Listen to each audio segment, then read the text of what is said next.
欢迎收听10月29号的迦南之声，我是世界牧师平安。我们今天要来分享以斯拉记9章1到5节，我在这里，我觉察。我们在一天的生活当中会觉察许多的事物，譬如说天气的变化，最近天气渐渐转凉，你有感受到吗？我们在生活中我们也会觉察到他人的情绪，譬如说在对话里面你会知道这个人他是对你是愤怒的，对你是语气柔和的，对你是接纳的。然而我们有觉察到上主他对人的心意，以及我们自己所行的是不是也在这心意当中吗？罗马书12章2节，也就是今天 RPG 祷告的经文告诉我们，我们要来明白上主的心意，不要被这世界同化，要让上帝改造你们，更新你们的心思意念，好明察什么是他的旨意，知道什么是良善、完全、可蒙悦纳的。我们真实知道什么是良善，什么是让人能够完全，什么是行出来是蒙主所悦纳的吗？今天的经文带领我们看到，当以斯拉带领第二批以色列人回到耶路撒冷之后，他们在那里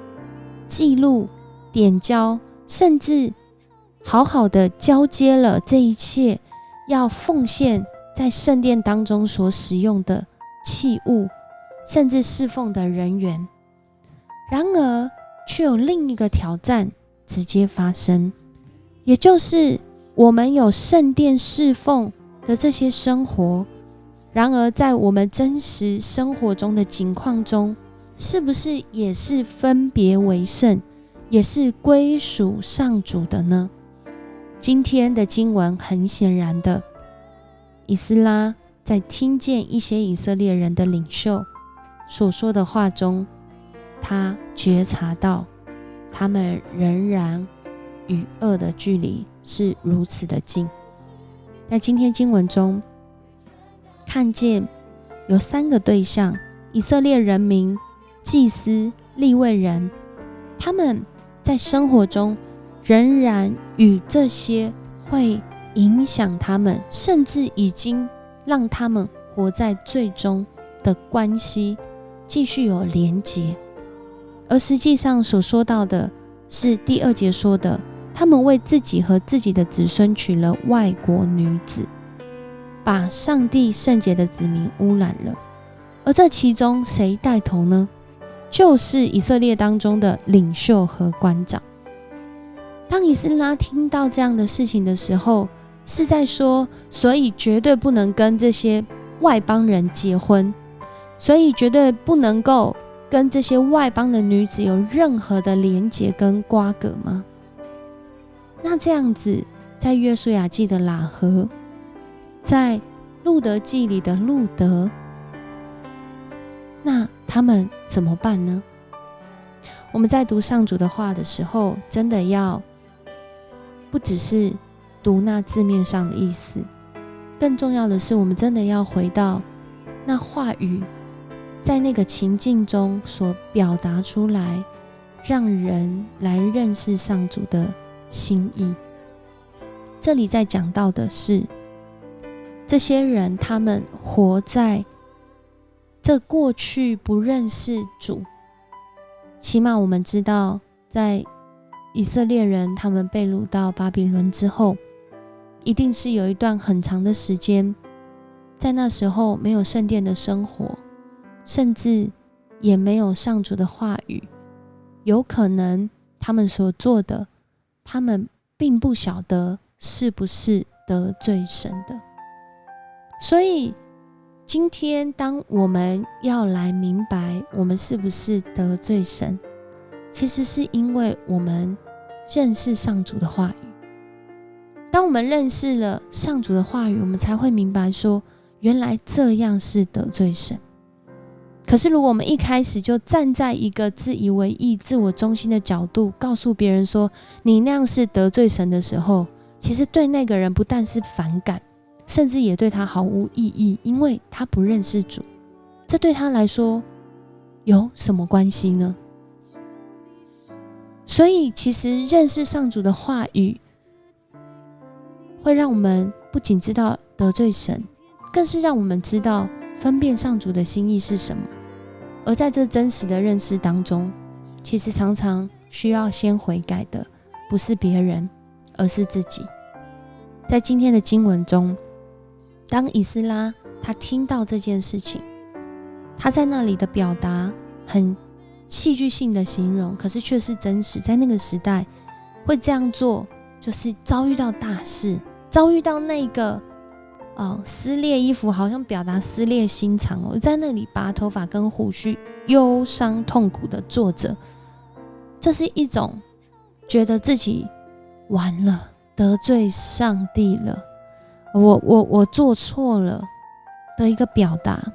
然而是以斯拉他做错吗？其实是在那个时代里面，有许许多多人他们不认识上主的心意，所以这个以色列人在他们的文化中表达说他们得罪神的这个行动，别人看到他的时候就会知道一定有什么事情发生。而他就在那里，不是马上去告诉那些官长领袖说你们得罪上帝，你们全部都要悔改，不是他是坐在那里，先从他自己开始。他觉察到这个环境中对上主的认识是如此的有限，甚至可能活在罪中。而这些以色列人也看见他在那里的这样的一个行动。他们在这里圣经所记载的说到，因以色列的上帝曾经说过，他要对付流亡归来的人所犯的罪。所有听见这话而惊慌战惊的人都来围绕着我。以斯拉在当时，当他觉察到，他身边的人也跟着觉察到他们跟上主的话语原来是有一段距离的，他们跟上主的心意原来是背离的，他们或许已经活在过去那个不认识主而行出许多得罪上主的事。这时候怎么办？不是去怪罪，不是去批评指教，而是以斯拉从他自己开始，他来到主面前，他向上主来祷告。当我们今天来到主的面前，听到这个迦南之声的时候，我们不一定会觉得我们得罪上主，而是当我们开始认识上主的话语开始，它是公义的。那什么是不公义？我有活在公义中，我有行出公义吗？我们在这样的一个思考觉察中，才开始发现，原来我的生命中那个最需要改变、最需要被改造、最需要认罪的，真的不是别人，是我自己。所以当我们来到主的面前，我们认识主会帮助我们知道我们有没有得罪神，也知道在这得罪当中，其实上主的心意是要拯救，上主的心意是要他公义临到我们的生活中。然而我们可能不知道，所以我们心态可能就随便啦，差不多就好啦，就大概是这样啦。或许是因为我们对我们的主不够认识。如果我们够认识我们的主，我们真的会知道他是公义的，而且他爱每一个人，他更是要每一个人的生命归属于他，而不是沉沦活在罪恶，甚至被罪恶麻痹，甚至还高举着自由的口号来说我们所做的事情，谁能定罪呢？上主第一个就是要来看见我们所做的，而我们就在这其中来觉察，并且回转向他。在一首大家耳熟能详的歌《真实的悔改》，他的歌词说到：主，你已救赎我们，招聚我们，为你征战。主，我们同心寻求你的国度，你的公义。当这6句话出现的时候，接下来这个歌词写什么呢？我知道，我认识主，你救赎我们，我认识主，你要我们的心意是与你的国度、你的公义来对齐。接下来的歌词就是求你赦免我们，因为我们得罪了你。上主今天也帮助我们觉察在这环境中那个与上主心意不一致的地方，而我们开始是要来祷告，我们要来觉察，我们要来祷告，我们要从我们自己开始来改变，我们要从我们自己开始来寻求上主他的心意，从来在你的身上不曾放弃，而且他爱你，他赐福于你，他要你被他来兴起。而我们愿意在我们所在之处来行上主看为良善、完全、可蒙悦纳的行动，我们愿意吗？我们一起来祷告。主，我们感谢你，谢谢你透过今天的经文，虽然有很多我们还需要花时间更多明白，因为我们不是那个时代的以色列人，然而我们要说，主，我们真的对你的认识很有限，以至于我们即使活在罪中，我们仍然不觉得这是罪。但是也感谢主，你圣灵的提醒，总是叫我们的心为了主你的公义，为了自己的罪，我们会责备自己，我们的良心会过不去。我们看见我们没有行出一致的时候，我们会感觉失落、气馁，甚至愤怒。主，谢谢你让我们觉察到我们自己生命中有这些的情绪跟感受，我们就知道，主啊，我们要活出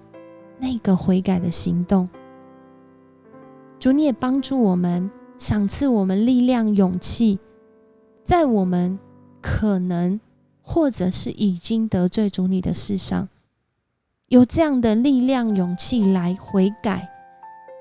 有悔改的行动，有悔改的思想，有悔改的意念，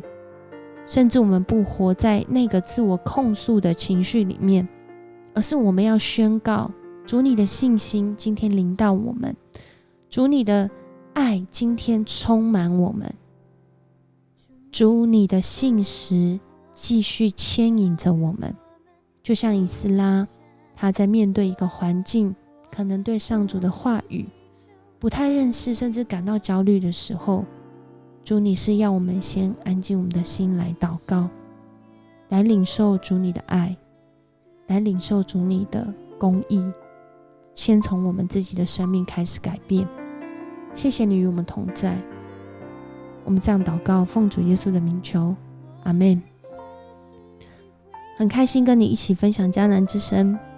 愿上主他美好的心意透过你今天愿意来回应，就行出在你生命当中，而这样的一个行动要带来你自己和别人的祝福。我是世谦牧师，我们明天见。